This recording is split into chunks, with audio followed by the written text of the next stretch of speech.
Hola, soy Roberto García y esto es un comentario sobre mi última obra, el cual pretendo que sea un pequeño tutorial sobre iluminación y sombreado en pintura. La idea es analizar el proceso mental que seguí en cada etapa de la creación de esta ilustración para proporcionar una visión de mi proceso creativo. El acabado será similar a otra ilustración que realicé previamente, que será utilizada como cartel para la próxima edición de Mansa Comic.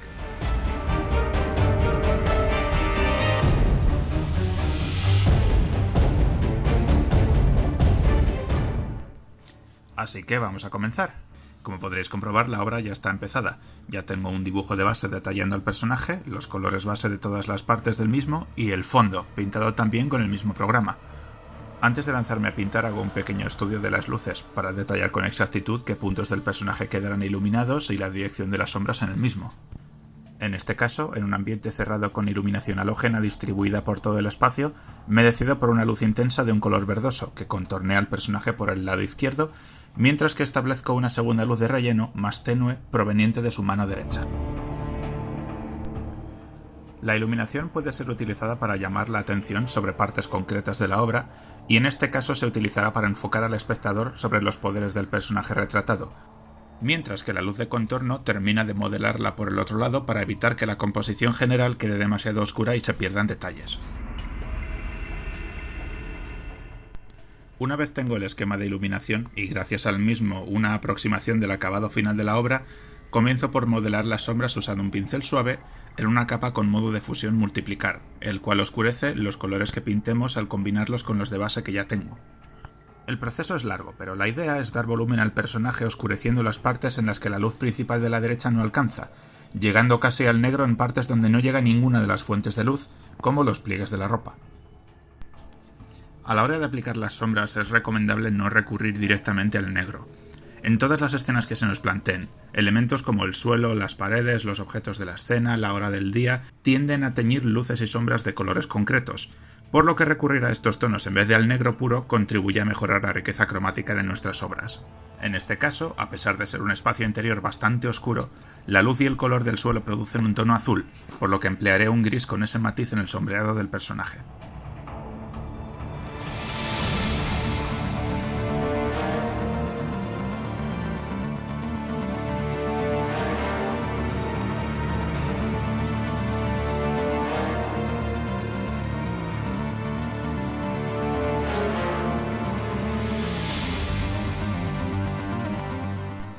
A la hora de modelar la mano tengo en cuenta una cosa. Dado que he establecido que esta va a ser uno de los puntos de luz, y dicha luz procede del interior de la mano del personaje, dado que, como he mencionado con anterioridad, el personaje tiene poderes, la mano no puede tener la misma iluminación que el resto de la obra.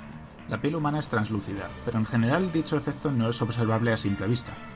Podemos apreciar este efecto con determinadas partes del cuerpo particularmente delgadas, como los dedos o las orejas, al ser observadas a contraluz, lo que hace que las veamos de color rojo debido a la sangre que circula por su interior. En este caso, la luz que proviene del interior de la mano es muy intensa y la tiñe por completo de color azul, pero el esquema de iluminación de los dedos es el mismo que seguiríamos si fuese una fuente de luz normal. Mucho más brillante y con colores más vivos en las partes más delgadas de los dedos, esto es, las puntas y los contornos de los mismos.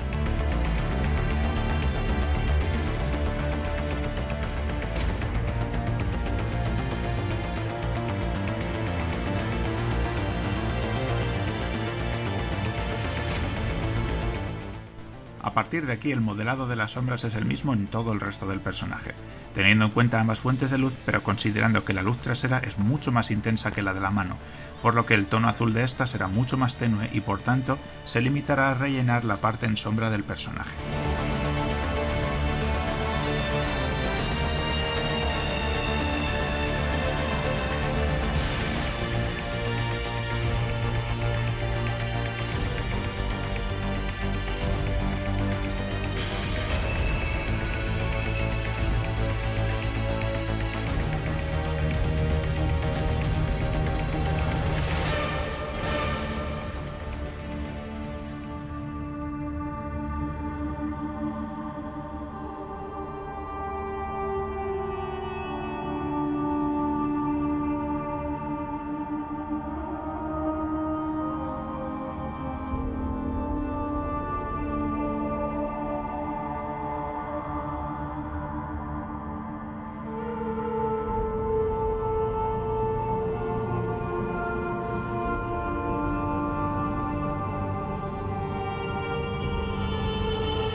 Ahora que hemos llegado a la mano izquierda, la cual no emite ninguna luz, tenemos otra oportunidad de representar el efecto translúcido de la piel que mencioné con anterioridad al pintar la mano izquierda. Aquí sí que haré uso de tonos rojos para representar esta peculiar característica, lo cual no solo proporciona realismo a la escena, sino que sirve como contraste con la iluminación azul del personaje.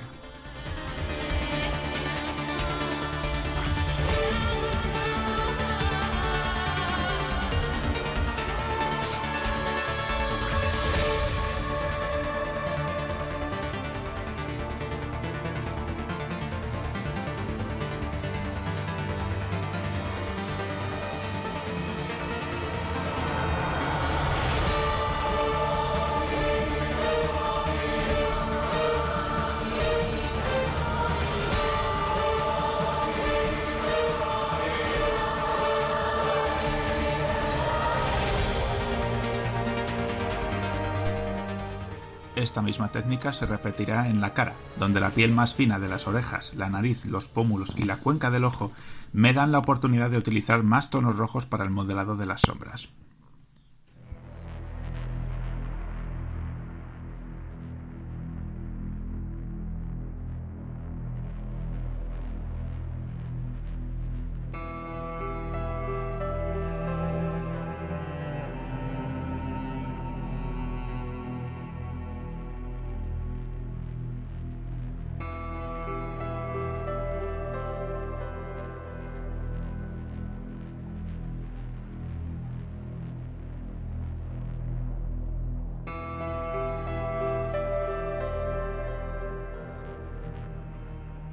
Una vez las sombras están terminadas, es el momento de lanzarse a pintar las luces. La gracia de pintar las sombras primero es que éstas tienen elementos que son independientes de la iluminación de la escena y por lo general contribuyen más al volumen de los personajes que las luces, las cuales principalmente contribuyen al contraste. Tener las sombras primero hace que las luces sean mucho más fáciles de pintar posteriormente que si lo hiciéramos a la inversa. Tenemos dos fuentes de luz principales, la más importante de las cuales es la procedente de la mano, así que vamos a empezar con esta. Como mencionaba, es una luz de mucha intensidad que pierde energía rápidamente, por lo que la cantidad y potencia de luz se reduce a medida que nos acercamos al lado izquierdo del personaje.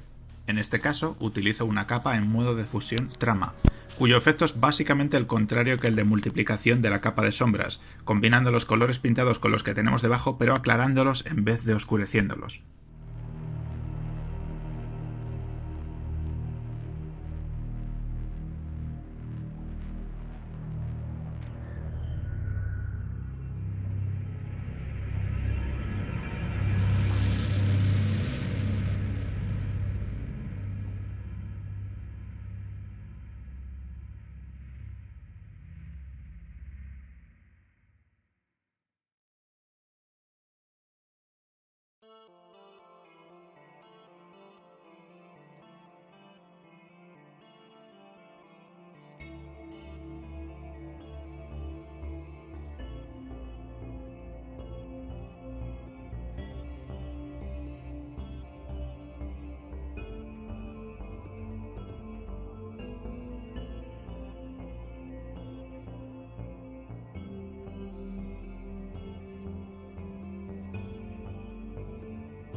Para concluir las luces, me lanzo con la luz de la derecha, mucho más intensa que la que acabo de terminar y cuyo propósito es contornear al personaje para potenciar el volumen del mismo. El modo de fusión de la capa que utilizo es el mismo, pero los tonos utilizados son mucho más luminosos, dando como resultado un contorno de un tono más intenso que en el lado izquierdo.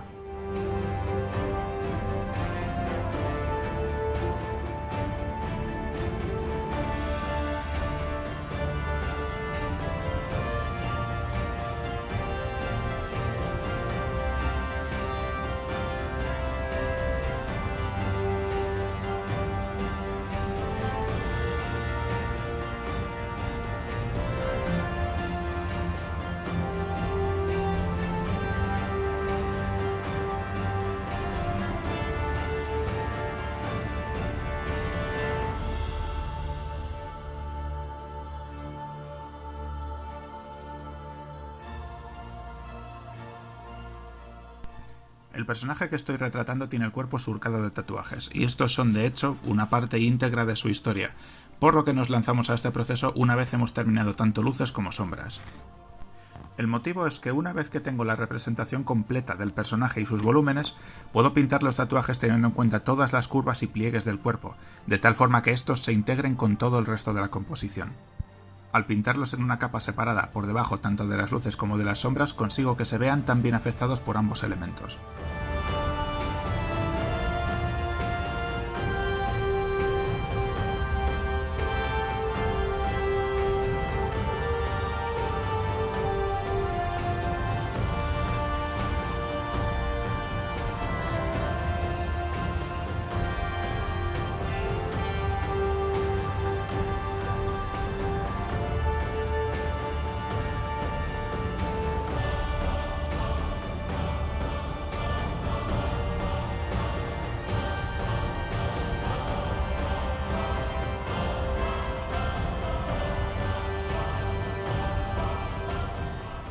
Por último, para representar la energía convocada por el personaje y justificar la iluminación de relleno, realizo unos efectos en la mano similares a electricidad o plasma, de un tono azul eléctrico muy saturado con toques de blanco para dar la sensación de intensidad, y terminando de acentuar el efecto con un pincel aerógrafo para crear un halo azulado alrededor de los rayos más potentes.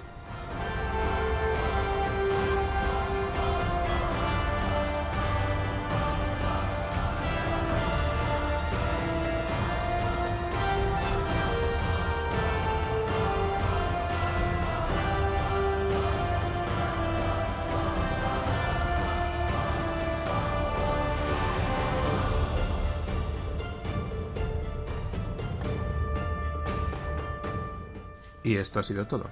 Espero que os haya gustado, y si queréis ver más de mis contenidos tenéis enlaces a mis redes en la descripción del vídeo. Muchas gracias a todos y hasta la próxima.